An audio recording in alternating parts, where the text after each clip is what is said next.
So, when did counseling stop being about problem solving? Well, not anymore.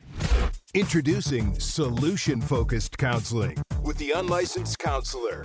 And now, here's your host, Steve Moak. Well, hello and welcome to another episode of The Unlicensed Counselor. My name is Steve Moak. I am the Unlicensed Counselor. And as always, so grateful to be here, even though it is way too hot for the start of, almost October here. I mean, it is, as much as I said, the last week or two, how great it's been, it heated back up. And this is a time of year where we just get cranky out here, right? It's like, we've been hot. Okay, we know that it cools off. Now it's like, okay, go away. Like, I'm tired, I'm hot. Like, just go. So, yeah, that's what's going on out here in sunny, still hot Scottsdale, Arizona. But as usual, you don't tune in for the weather report out here. We got some fun stuff I want to dig into today.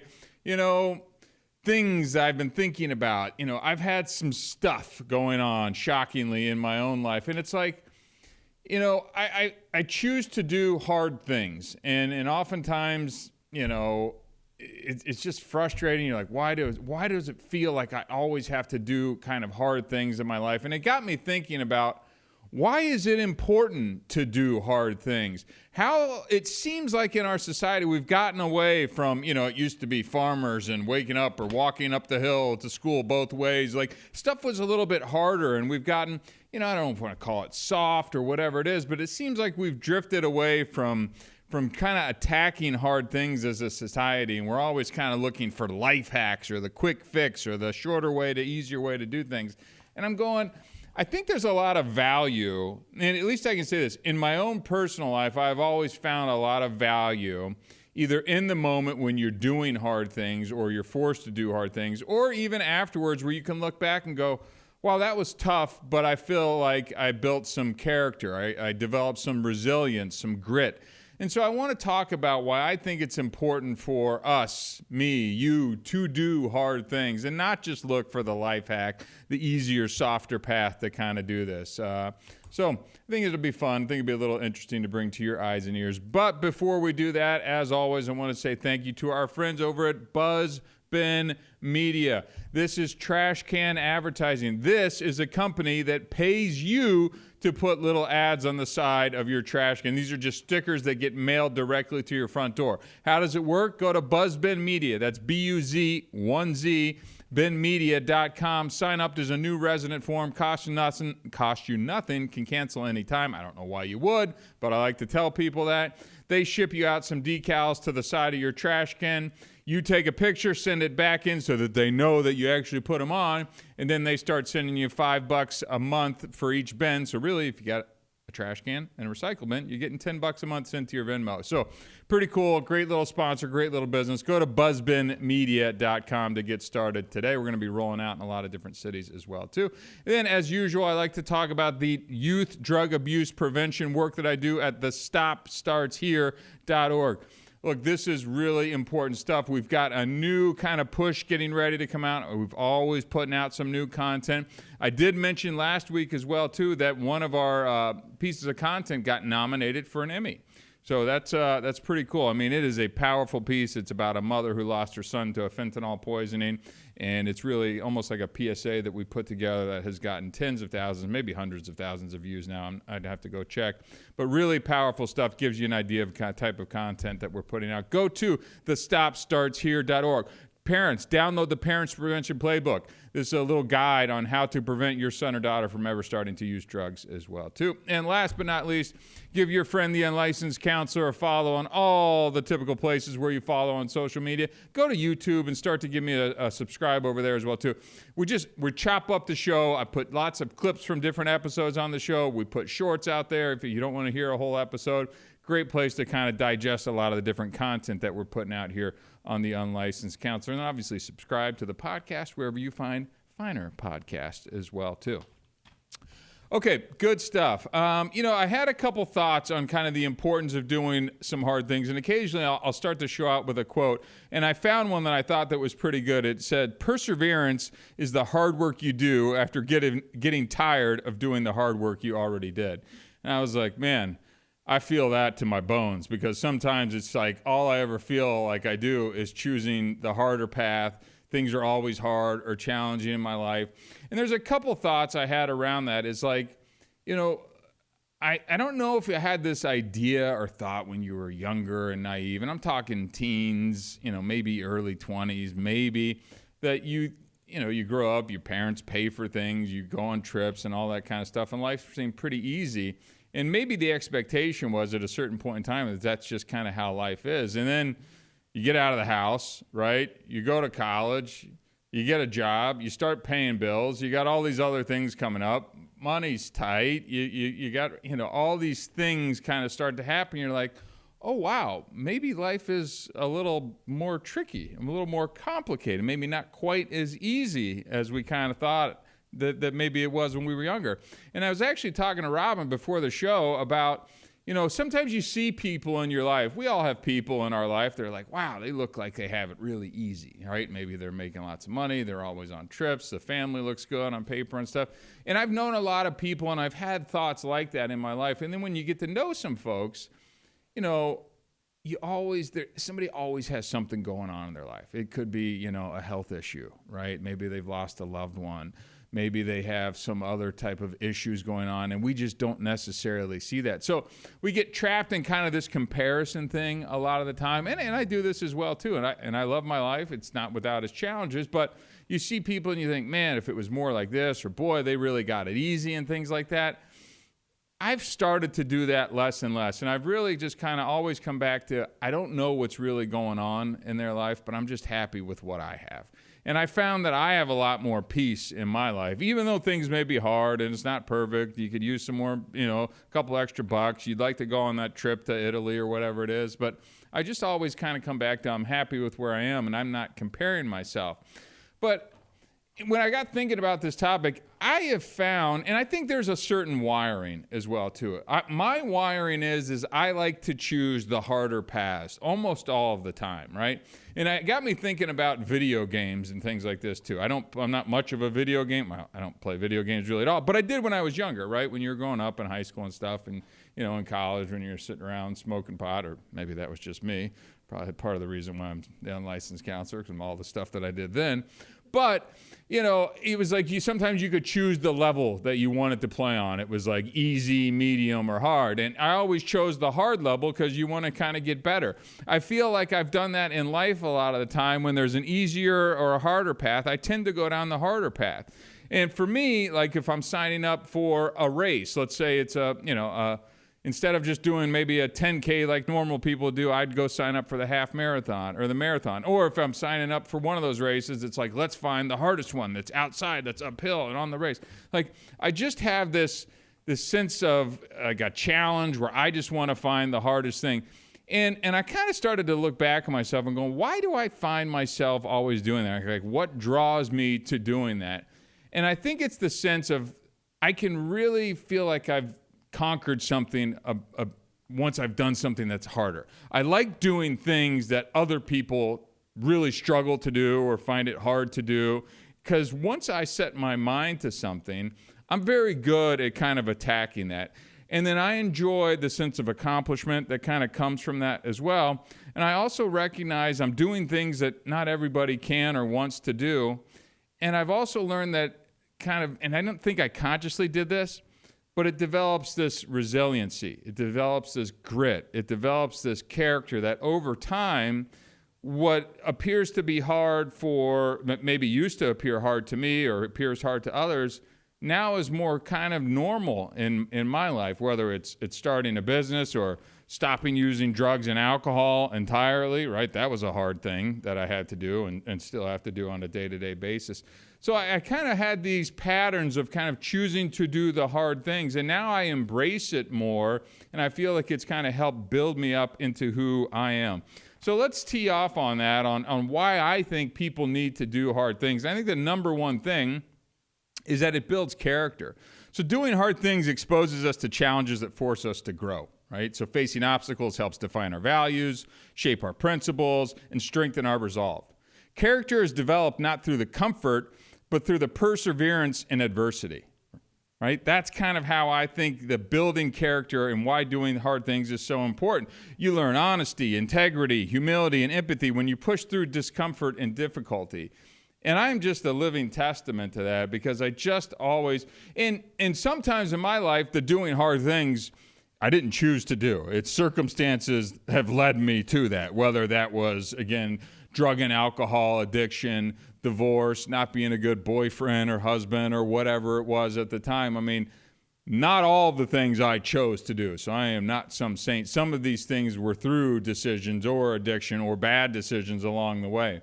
Now, why I think that this building character is so important, but it's kind of the character of building this trustworthiness and a moral decision-making, kind of having this character.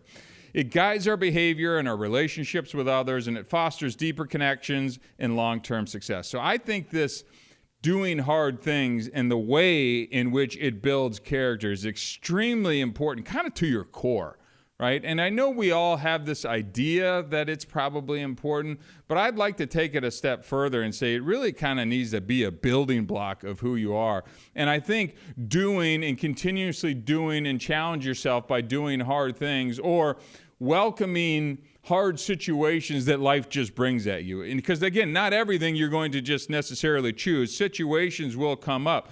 I've got an old dog, an elder dog right now, and you know, I've been kind of mentally preparing for this for a long time, that I think he's about to pass, right? And he's been my buddy. I mean, he's 13 and a half years old. His name's Biscuit. He's been through 2 marriages, a rehab, a party phase. Like, he has seen, and I might have to write a book from Biscuit's perspective on Steve's life. That dog has been there with me. And, you know, he sleeps probably 20 hours a day now. His teeth are gone, his diet, you know, and it's just like, oh, man. And I know, you know, again, this is just one of those situations where it's like, you know, this is hard. Is his quality of life still good? You know, I want him to be around as long as possible, but, you know, so you're just like, these are just one of these tough things that, you know, I'd love that I didn't have to do it. And I'm not saying this builds the 100% character, but I've got to address it, right? And it's a really hard, terrible, sad, tragic thing that I've been known is coming for a long time. And I'm just, you know, it's like, okay, but I think it's ultimately going to be better for him if, you know, we go and see a doctor, and I have a feeling I know what he's going to say, and then we're going to have to make that decision to, cross the rainbow bridge or whatever it's called with dogs. You know, not to bring the show down on a sad dog note, but it is your example of hard things that I think that we go through, right? You know, you've had the time with the animal, you've loved them as part of your family and all those types of things, but this is a part of having an animal within your family as well, too. So, you know, it's just challenging things. Another challenging thing that is a self-inflicted one that I'm doing right now, that I just did this morning on a little different front, again, in choosing to do hard things, is starting to do this cold plunge, right? You know, I've been into the hot yoga, I'm into the lifting, I'm big into the health. If you listen to the show, you know that I'm big into the exercise and things. But one of the things I've been challenging myself to do is the gym put in a cold plunge. You know, and it's funny, you hear guys in the locker room and everybody talks tough, like before the cold plunge gets here, right? It's like, where is this thing? Why is it taking so long to kind of get this put in and all this? Meanwhile, the thing finally goes in and you barely see anybody using it, all these big, tough talkers. And, you know, I was one of these people who were like, I'm going to do it. And I tell people I'm going to do it. Side note, one of my tricks to doing things is I tell other people that I'm going to do them.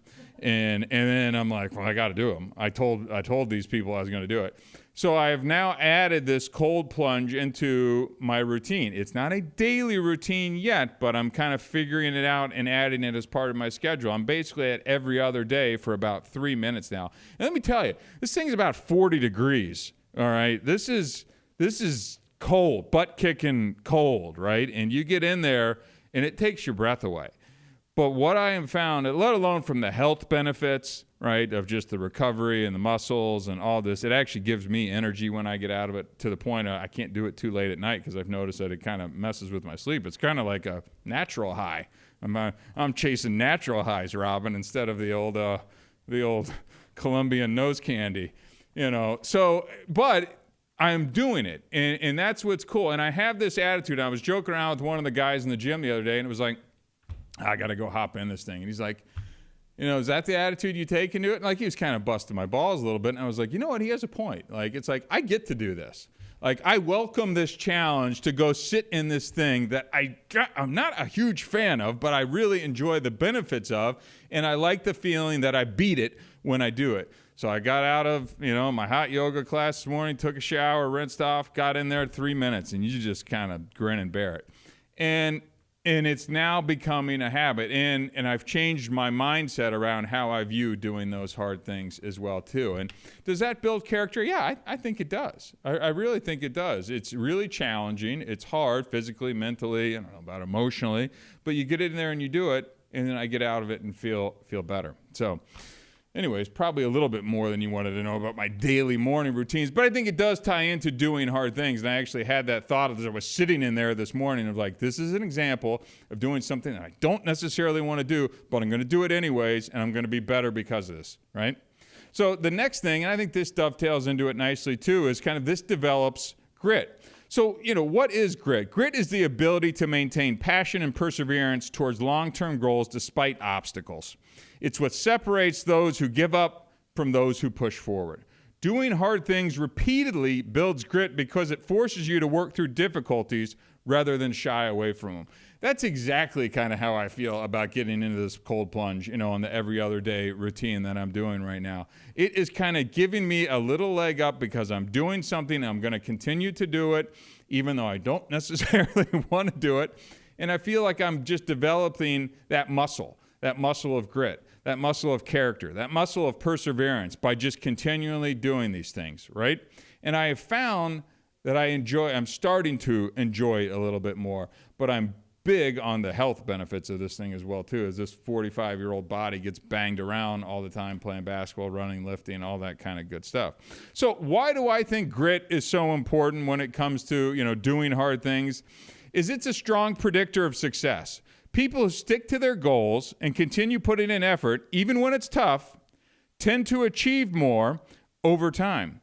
Grit also promotes this kind of growth mindset where failure is seen as stepping stone rather than a setback. And now I feel like on social media I hear this growth mindset a lot, and candidly I see it on Hinge a lot too. These girls, I want somebody with a growth mindset. I was like, I don't even know what that means, truthfully. I mean, I do know what it means, but in terms of like you're putting that on your dating profile, it's like, okay, easy there. How about just look like what your picture shows, like when you show up for a date? We'll start there. I don't have to go with growth mindset. But I digress. So I just think this grit thing that they're talking about, there's more to it than really meets the eye. And again, in a world where I think we live in a culture where we've kind of gone to this, there's a hack for this, there's a biohack, there's a life hack, there's a shortcut. We focused on these fast results or avoiding discomfort entirely, and this leads to fewer opportunities for people to kind of build the grit.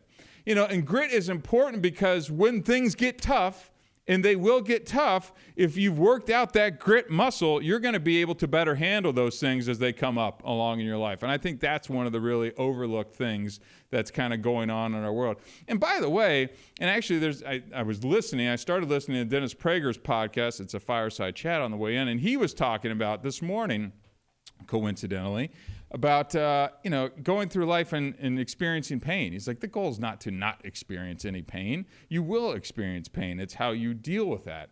And I thought that was like, well, that's timely, as I'm 5 minutes away from getting ready to go talk about grit and resilience and character and all those types of things on my podcast. And give that a listen to as well, too. Dennis Prager's Fireside Chat. People think of him as some conservative talk show host. He's just got good life advice. Even if you don't, particularly agree with his point of views, I think it's an interesting way to think. So a little plug for Mr. Prager over there. Not that he needs the unlicensed counselor's help, but I think he really is an interesting, smart guy.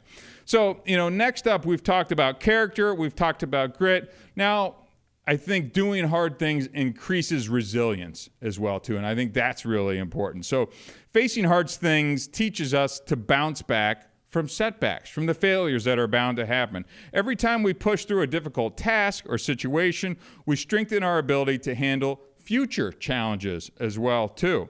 And I think that's really important, and I can attest to that a million times over. Resilience is built by consistently overcoming obstacles and dealing with stress, uncertainty, and adversity, right? So they're all in a similar vein here, I think, is kind of what I'm getting at. But the reason why I think resilience is so important is life will always present us with difficult situations. So stop thinking or being angry when they come up and just start accepting the fact that life will present challenging situations to you. And whether in work, relationships, or health, you're going to run into hard stuff. Resilience is kind of that tool that ensures that we don't crumble under pressure, but learn to adapt and even thrive in some of these adversity or challenging situations. So that's why we need to have these skills. And that's why we need to practice them over time, because you're never quite sure where you're going to necessarily need to put that into play. And if you've got that grit muscle, that character muscle, that resilience muscle that you've been working on, even if it's in small ways over time, that thing's going to come in there and support you when you need it most, right? And why do I think we've drifted from society around this? We've created these environments that kind of insulate us from discomfort, whether that's physically, emotionally, mentally, whether it's helicopter parenting. Side note, may need to do an entire episode on that because I've been seeing some of that in my own life these days. Not the unlicensed counselor, but the other half. Or avoidance of failure in schools and workplaces. People are not as prepared to face adversity as head on, which results in lower resilience. So, there is just a lot of times in life where I think that we don't have that skill. We run into these things and we crumble. And we see people crumble and they're not ready to do this.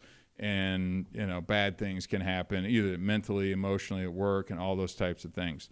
So, here's some bullet points that I just kind of want to mow through now on why I think, doing hard things just helps in general.